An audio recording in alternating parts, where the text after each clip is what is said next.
tayong mga Pilipino, napakababa ang tingin nila sa atin sa ibang bansa. Viral po ngayon ang isang OFW sa Singapore, yung tinadyakan siya ng hindi natin alam kung boyfriend niya ba to or ano.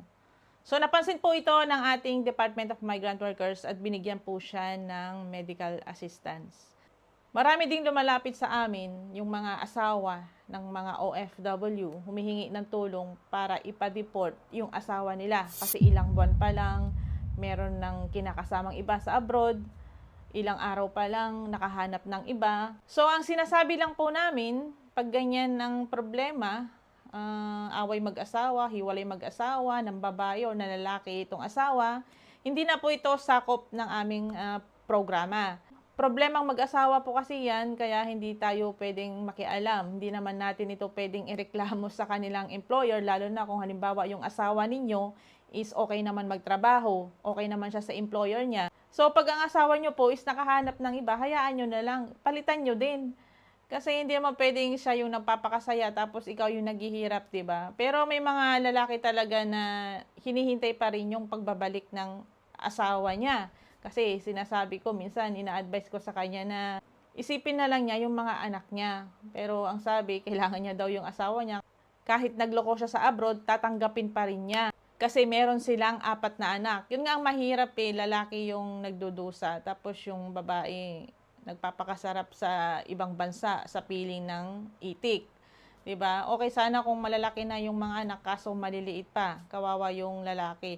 Karamihan guys, lalaki yung lumalapit sa aming programa na gusto nilang ipa-deport yung kanilang asawa. Sabi naman namin, hindi na po yan sakop ng aming programa. At hindi po makikialam ang OWA dyan at saka DMW kasi away mag-asawa po yan or problema ng mag-asawa. Pwede nyo naman silang ipa-deport, pero kailangan lumapit kayo sa mataas na ahensya ng ating gobyerno tulad nila Senator Raffy Tulfo. Bakit naman kasi may mga kababayan tayo na hindi diretso mag-isip?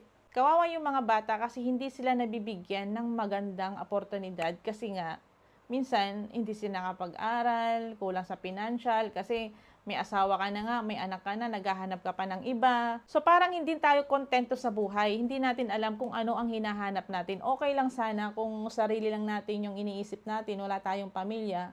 Kaso ang problema, pamilyadong tao ka na, pero bakit naghahanap ka pa rin ng iba? Ito pa ang pangit na kultura natin sa Pilipinas. Binuntis yung babae, iniwan ng lalaki. Ang nagdudusa yung babae. Marami tayong mga mahal na mga kasambahay na hanggang ngayon sila yung bumubuhay sa kanilang mga anak. Nakikipagsapalaran sa abroad para mabigyan ng magandang buhay ang kanilang mga anak dahil iniwan ng asawa, hiwalay sa asawa. So minsan nasa atin yung problema. Sana yung mga nanay na iniwan ng kanyang anak, iniwan yung asawa, makonsensya po kayo sa mga anak ninyo. Kasi marami po kaming natatanggap. Ang inyong mga asawa, gusto nila kayong ipa-deport.